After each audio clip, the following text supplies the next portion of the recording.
আজকে বৃষ্টির দিন বলে একটু বানিয়ে নেবো হচপচ, মানে হচ্ছে খিচুড়ি।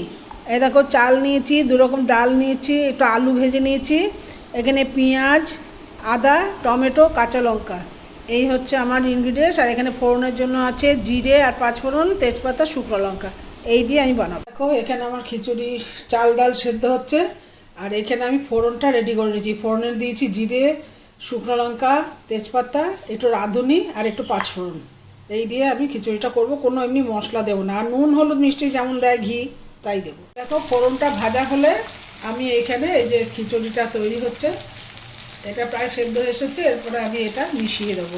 দেখো আমার খিচুড়ির ফাইনাল লুক। আমি ফোড়ন দিয়ে দিয়েছি, খিচুড়ির মধ্যে পেঁয়াজ, আদা আর টমেটো দিয়েছি, আর এখানে আলুও দিয়েছি খিচুড়ির মধ্যে একটু, কেন সবাই ভালোবাসে আলু খেতে।